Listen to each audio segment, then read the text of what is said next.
আসসালামু আলাইকুম। এই তো আজকে সকাল সকাল চলে আসলাম ছাদ বাগানে, ছাদ বাগান পরিষ্কার করতে। ছাদ বাগানের ফল খেতে যতটা মিষ্টি তার চেয়ে অনেক কষ্ট হয় ছাদ বাগান পরিষ্কার করতে। এই যে সিজনে এখন পাতা পড়তেছে, প্রত্যেকটা গাছের পাতা ঝরতেছে, এখন অনেক পরিমাণ কষ্ট হয় ছাদ বাগান পরিষ্কার করে রাখতে। যেখানে আপনি সময় কাটাবেন সেই জায়গাটা অবশ্যই পরিষ্কার পরিচ্ছন্ন থাকলেই আপনার ভালো লাগে। তো সেই ক্ষেত্রে আপনাকে অতিরিক্ত যত্ন নিতে হবে। আপনার সন্তানের মতো প্রত্যেকটা গাছের যত্ন নিতে হবে, তাহলেই আপনি সেখান থেকে ভালো ফলনের আশা করতে পারবেন। আলহামদুলিল্লাহ, আমার প্রত্যেকটা ছাদ বাগানের প্রত্যেকটা গাছের মধ্যে যথেষ্ট পরিমাণে ফলন এসেছে। এখন শেষ পর্যন্ত দেখা যাক কি হয়। এই তো আম গাছে বোল এসেছে, মুকুল অলরেডি বাঁধা শুরু করে দিয়েছে।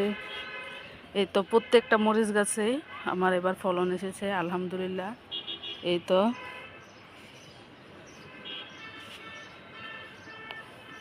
এই যে আরেকটা মরিচ, অনেক পরিমাণে ঝাল, আর এটাকে অনেক সময় দিতে হয় পাকার জন্য, পরিপক্ক হওয়ার জন্য। আরেকটা মরিচ গাছ, এই তো আরেকটা মরিচ গাছ, এটা থেকে এখনও ফলন পাইনি। এই তো আলহামদুলিল্লাহ, এটা আরেকটা মরিচ। বেশিরভাগ মরিচ কালো, একটা সাদা আর একটা সবুজ। এই তো আরেকটা মরিচ গাছ।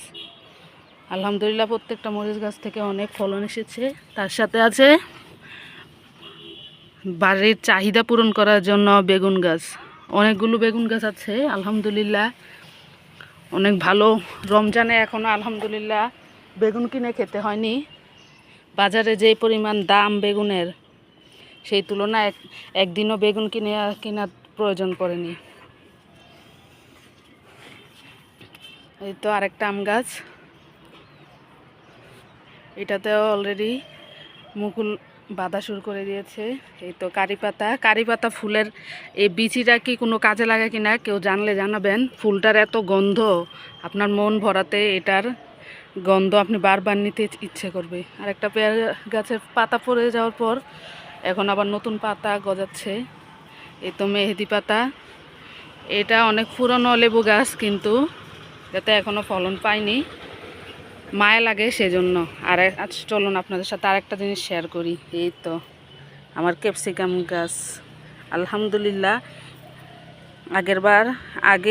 এর আগে আবার 2টা হারভেস্ট করেছি, এখন প্রায় 3টা পরিপক্ক হয়ে 4টা, আপনারা দেখতে পাচ্ছেন কিনা জানি না, 4টা বেগুন ক্যাপসিকাম যথেষ্ট পরিমাণে বড় হয়েছে, সেগুলো হারভেস্ট করব একটা একটা করে। আরেকটা কমলা গাছ, কি আমু কি, এই তো জাম্বুরা গাছে এবার একটাও ফল বাঁধাই হয়নি। তার সাথে আছে এই তো অলবেরি, কার অঞ্চলে এটাকে কী নামে ডাকে জানি না। এই প্রথমবারের মতো আসলো, 2-1টা আসছে, যেটুকু থাকে আলহামদুলিল্লাহ। এই তো আরেকটা আনার গাছ,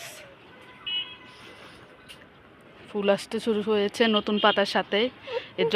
যখন পুরানো পাতাগুলো ঝরে যায় তখনই ছাদ বাগানের যথেষ্ট যত্ন নিতে হয়। আর একটা মালবেরি চা কি। এই তো আজকে এই পর্যন্তই, সবাই ভালো থাকবেন, আল্লাহ হাফেজ, সবাই পাশে থাকবেন।